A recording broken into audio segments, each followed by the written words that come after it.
बहुत बहुत शुक्रिया ma'am, thank you so much. Shrimati Navneet Rana ji. अध्यक्ष महोदय, बहुत बहुत धन्यवाद। सप्लीमेंट्री डिमांड्स फॉर ग्रांट 2019, 20, 22, 23 के लिए बोलने का आपने मुझे मौका दिया, उसके लिए आपका बहुत बहुत धन्यवाद करती हूँ। पहले तो मैं ऑपोजिशन के तरफ से बहुत सारी आवाजें सुन रही हूँ जब से इसमें चर्चा हो रही है। एक कहावत बहुत अच्छी है, पहले तो उन पे ही बोली जाए, तब मैं आगे अपनी डिमांड्स फॉर ग्रांट है और डिपार्टमेंट जैसे हाउस से परमिशन मांग रही है आगे डिमांड के लिए। टाइम है तो इसलिए मैडम मैं बहुत ज्यादा समय नहीं लूंगी, पर जैसे डिमांड फॉर ग्रांट के लिए सप्लीमेंट्री आज हाउस के सामने रखा गया है। बहुत सारे ऑपोजिशन ने बहुत सारी चीजें बोली कि मोदी जी ने क्या किया, मोदी जी के मंत्रिमंडल ने क्या किया। एक बात उन पे बोलना चाहती हूँ, सच को सच करने के लिए दो लोगों की जरूरत होती है, एक तो सच बोलने वाले की और दूसरा सच सुनने वाले की। तो मुझे नहीं लगता है सच सुनने वाले यहाँ पे ऑपोजिशन में कोई बचे हैं, क्योंकि जिस तरीके से काम ये मंत्रिमंडल और हमारे प्राइम मिनिस्टर जी कर रहे हैं, जल शक्ति के माध्यम से हमारे जो मंत्री जी ने सिर्फ केवल एक हमारे क्षेत्र के लिए 1200 करोड़ रुपए, ऐसे हर जिलों के लिए कितने करोड़ 100 करोड़ रुपए उन्होंने दिए होंगे हर घर जल योजना के माध्यम से। हर घर जहां पर जल की आवश्यकता वहां पर नल की योजना देकर, डैम से पानी अपलिफ्टिंग करके वहां पर टैंक्स बनाकर उनको पानी पुरोठा के काम के माध्यम से। तो मंत्री महोदय जी का बहुत दिल से धन्यवाद करूंगी। मैडम, हमारे क्षेत्र में ऐसे कुल 12 डैम हैं और 12 डैमों को अगर कनेक्टिविटी अपलिफ्ट करके हमारे गांवों को सप्लाई किया जाएगा पानी, तो ऐसे 200 से 250 गांवों को वो पानी पुरोठा हम उसके माध्यम से कर सकते हैं। बहुत सारी मदद पानी पुरोठा के माध्यम से हमारे मंत्री ने हमारे जिले और महाराष्ट्र के लिए किए हैं, पर ऐसे अगर किया जाए तो मेरे जो मेलघाट क्षेत्र है, ट्राइबल क्षेत्र है, जहां पे पानी पुरोठा की बहुत बड़ी अड़चन है, वहां पे उनको मदद की जा सकती है।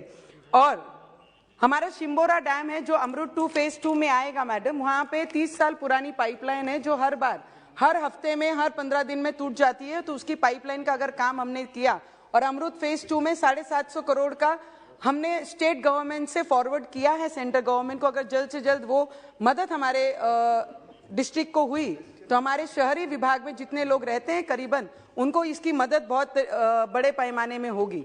गवर्नमेंट मेडिकल कॉलेज मैडम, जो हमारे प्राइम मिनिस्टर जी का सपना है, हर जिले में गवर्नमेंट मेडिकल कॉलेज होना चाहिए और बहुत हद तक हमारे डिपार्टमेंट ने और हमारे ये सरकार ने वो पूरा करते हुए दिखाया। हमारा क्षेत्र ट्राइबल एरिया से जुड़ा हुआ है, जहां पर गवर्नमेंट मेडिकल कॉलेज के लिए जगह भी आवंटित की गई है। अगर उसका पाठ पुरावा अगर किया जाए और उसे थोड़ा सा धक्का मारा जाए तो वहां पे गवर्नमेंट मेडिकल कॉलेज भी जल्द से जल्द उपलब्ध करा दिया जाए तो हमारे डिस्ट्रिक्ट को, विदर्भ के लोगों को बहुत बड़ी फायदा उससे होगा।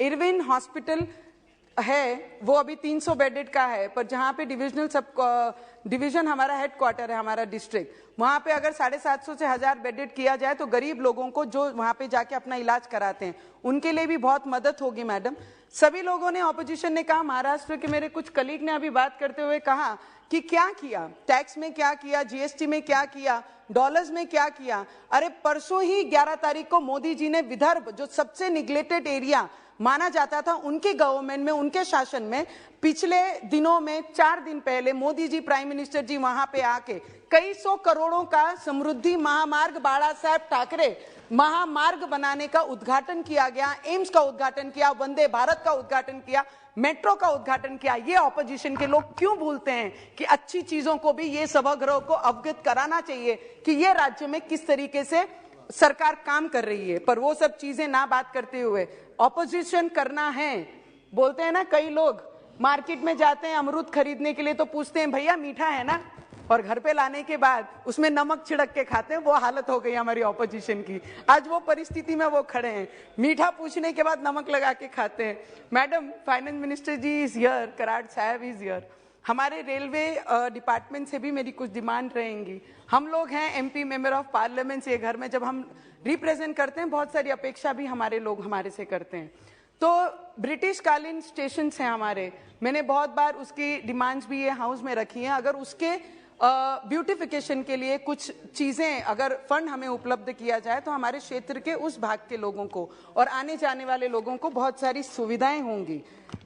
और वंदे भारत जो हमारा सपना है, हर मेंबर ऑफ पार्लियामेंट का भी सपना है कि वंदे भारत जिस तरीके से नागपुर से 11 तारीख को हमारे प्राइम मिनिस्टर जी ने उद्घाटन किया, उसी तरीके से हमारे क्षेत्र से अमरावती से वंदे भारत की नई दिल्ली के लिए भी वंदे भारत शुरू की जाए, उसकी भी मैं विनंती आपके माध्यम से करती हूँ। पंतप्रधान सड़क योजना जो गांव को जोड़ने वाले रास्ते हैं, उसके भी बहुत सारे फंड हमारे सेंटर से हम लोगों को मिले। 175 किलोमीटर मेरे क्षेत्र को यहाँ से सेंटर से प्राइम मिनिस्टर जी के योजना से हमें हमारे लोगों को व्यवस्था के लिए दिया गया है। तो मेरी डिमांड यही रहेगी कि ग्रामीण क्षेत्र, ट्राइबल क्षेत्र के ऐसे कई सड़क हैं, उसको जोड़ने के लिए अगर प्राइम मिनिस्टर जी के ये योजना से हमें और फंड दिया जाएगा तो मेरे गांव के जो गांव एक दूसरे के साथ जुड़े नहीं है, उसे जोड़ने का मौका हम लोगों को अपने क्षेत्र में काम कर लोगों को जोड़ने का मौका मिलेगा। सर मैडम, चक रोड हमारे यहाँ पे पानधान बोलते हैं, अमी पानधान रस्ते मनतो, हमारे यहाँ पे महाराष्ट्र सरकार अब जो 4 महीने से आई है, आपने अगर मुख्यमंत्री जी को फोन करके भी अगर कुछ कंप्लेन की तो कंटिन्यू उनके ऑफिस से फोन आकर आपको उस चीज का फॉलोअप किया जाता है। इतने एक्टिव और इतने अलर्ट मुख्यमंत्री और डिप्टी सीएम साहब है। अब जो काम होगा चक रोड के लिए, पानदान रस्तों के लिए, उस पर विश्वास है। पर मेरी अपील रहेगी as a member of parliament, जब चक रोड की बात आती है क्षेत्र में करने के लिए, तो हम लोगों के पास कोई भी हाथ में फंड नहीं होता है, जो हमारी अथॉरिटी हमारे पास नहीं होती है। अगर उसके लिए केंद्र शासन से, केंद्र सरकार से हम किसानों के लिए बहुत सारी योजना ला रहे हैं, किसान हमारे खुश रहे, उनका परिवार अच्छा रहे, सब चीज रहे, पर उसके साथ जो किसान हर रोज सुबह शाम वो खेतों में जाता है, उसके लिए चक रोडों के लिए स्पेशल एमपी को अगर कोई फंड दिया जाए, नहीं तो जैसे ग्रामीण सड़क योजना जो पंतप्रधान जी के नाम पे, अगर उसी नाम पे चक रोड के लिए भी फंड अलॉट किया जाए तो मुझे लगता है हम किसानों को बहुत बड़ी राहत हम देख के उनकी मदद कर सकते हैं। Madam just 2 minutes.